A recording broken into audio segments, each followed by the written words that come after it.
Canada, the land of maple syrup, poutine, and polite apologizing.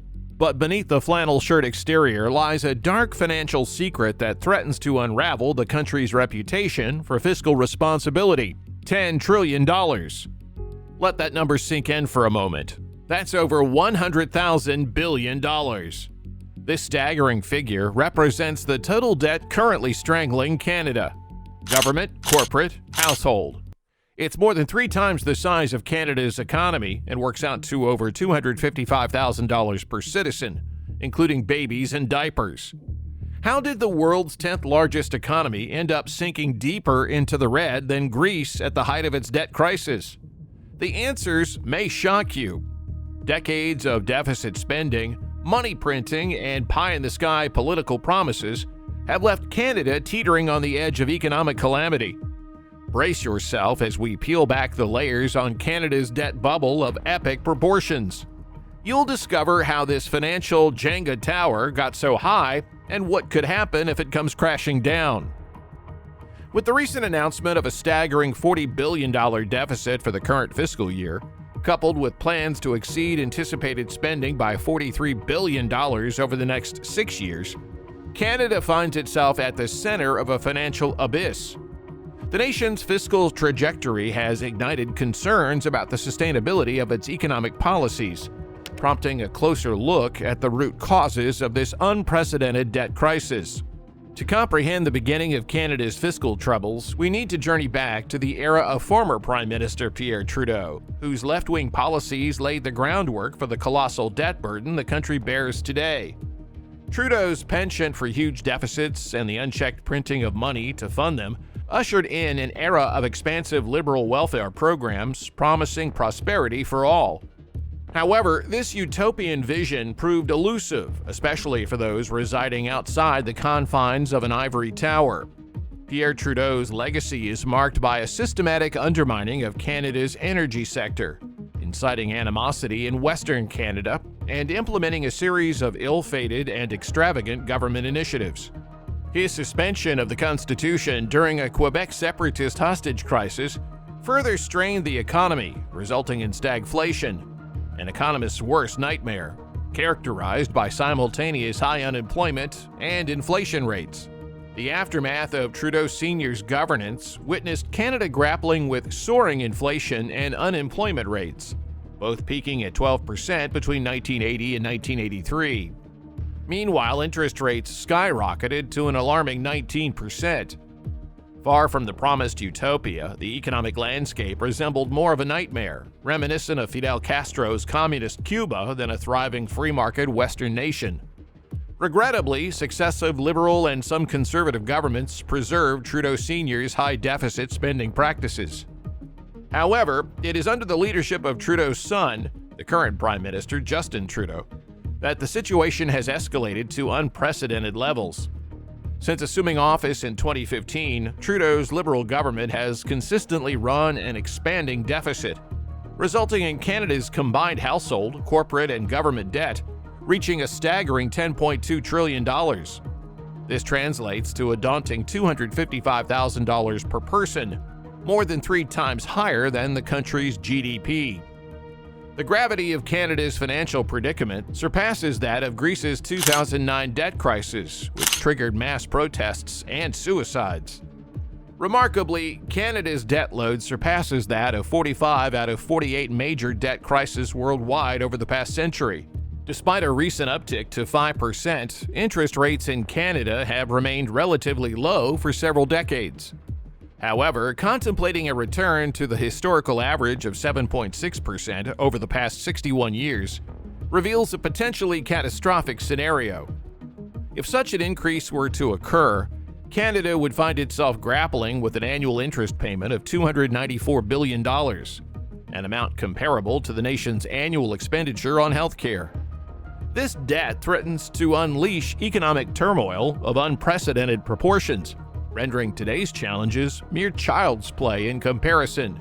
The memory of the 1990s resonates as a threatening example when then Liberal Prime Minister Jean Chrétien and Finance Minister Paul Martin executed strict measures. The federal civil service saw a reduction of 45,000 jobs, while $7 billion annually was slashed from federal funding for essential services, such as healthcare, education, and social services. The consequences were dire, with real people suffering and lives lost due to inadequate hospital care. Examining global instances of debt crisis and subsequent austerity measures reveals a distressing pattern. Suicide rates spike, and despair becomes the prevailing sentiment. The recent surge in deficit spending during the COVID-19 pandemic, coupled with inflation, has plunged Canada into an abyss of crises. Homelessness, addiction, inflation, and a housing debacle among the most severe. The economic strain is palpable as households grapple with record levels of debt, struggling to afford basic necessities like heating and gas for their vehicles. In this bleak landscape, some impoverished Canadians face a heart-wrenching choice: endure the hardship of poverty or turn to Canada's state euthanasia program for a medically assisted end. Welcome to Justin Trudeau's supposedly bright and cheery Canada, where the Prime Minister's focus on welcoming 500,000 new immigrants annually takes priority over the pressing needs of Canadians in search of housing. The gravity of Canada's economic woes becomes even starker when comparing household debt levels to other G7 countries. Canadian households now bear more debt than the entire value of the Canadian economy, standing at a staggering 107% of the country's GDP. This dire situation surpasses the precarious state of the United States before the 2008 subprime mortgage crisis, with Canadian household debt reaching 80% of GDP in 2008 and skyrocketing to 107% during the pandemic. In contrast, U.S. household debt has dwindled from 100% of GDP in 2008 to 64% in 2021. The threat of a substantially higher mortgage burden poses a significant risk to the economy in the upcoming years. The central bank, in response to soaring inflation, has raised its lending rate, immediately impacting variable rate mortgage holders.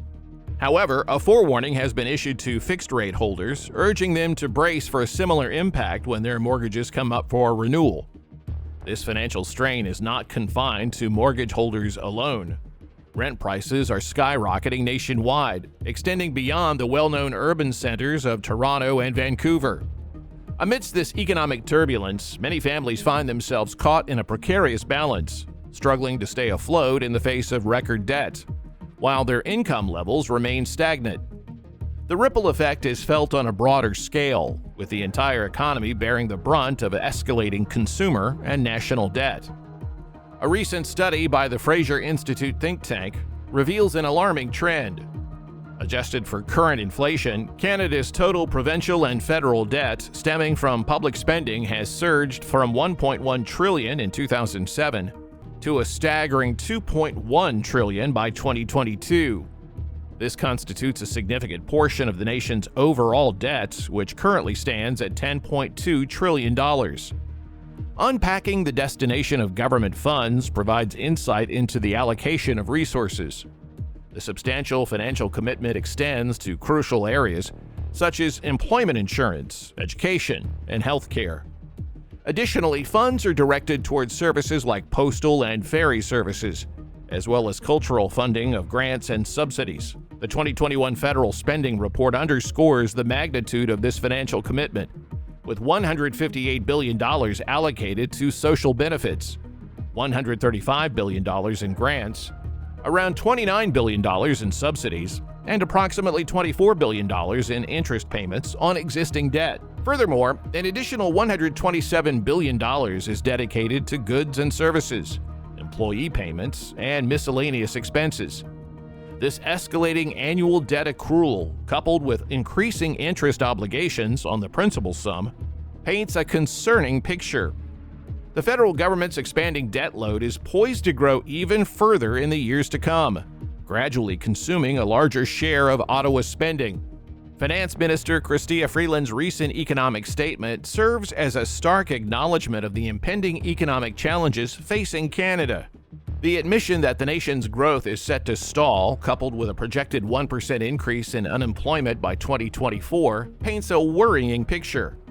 Freeland admits that the government does not foresee achieving a balanced budget in the foreseeable future.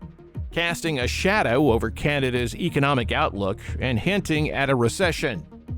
In response to this economic uncertainty, the Liberal government plans to inject nearly $70 billion more into the economy between the present and 2028, with $59.5 billion earmarked for the next 5 years. However, the efficacy of spending as a means to lift the nation out of recession is dubious, especially considering the existing challenges of low productivity and fierce competition plaguing Canada's economy and industries. The visible consequences of Canada's debt bubble are manifest in tent cities and grocery stores alike.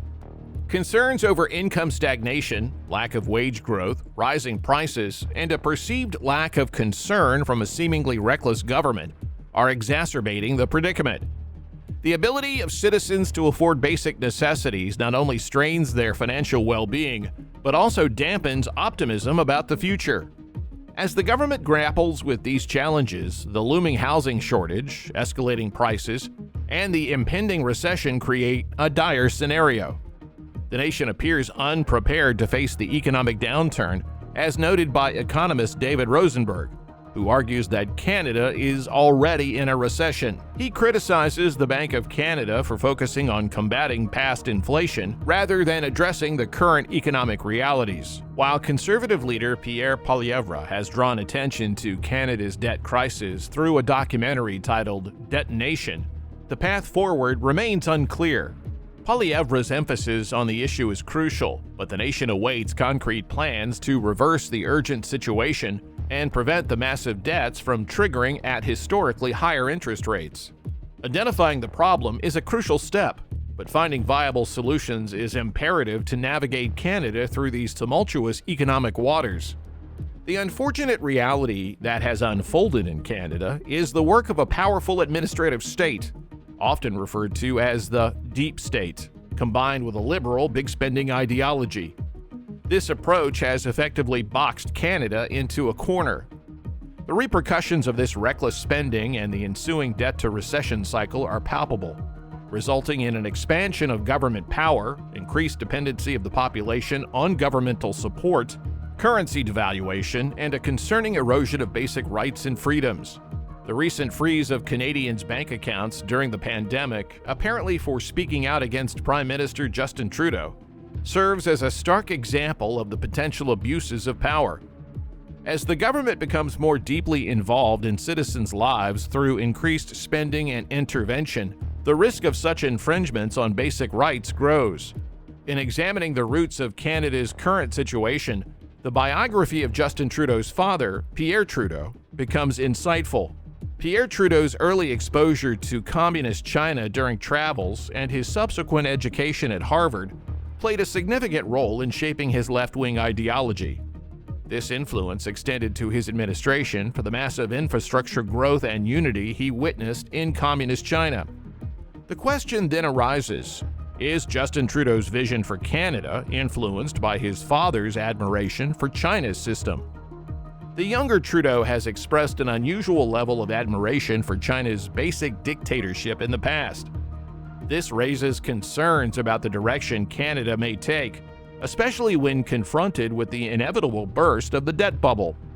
The uncertainty prompts critical reflection on the potential consequences for Canada. If the debt bubble bursts, will the nation veer towards a path reminiscent of China's centralized authority and restricted freedoms? These are pressing questions that demand scrutiny and public awareness. This is a wake-up call for all Canadians. If you found this video eye-opening, please let me know your biggest takeaways in the comment section below.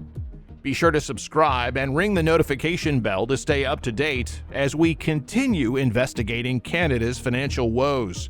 There will be more hard-hitting facts and analysis to come as we look at potential solutions and pathways forward. Share this video with any Canadian friends or family so they understand the urgency of the situation. Thank you so much for watching, and I'll see you in the next video as we dig deeper on this critical subject.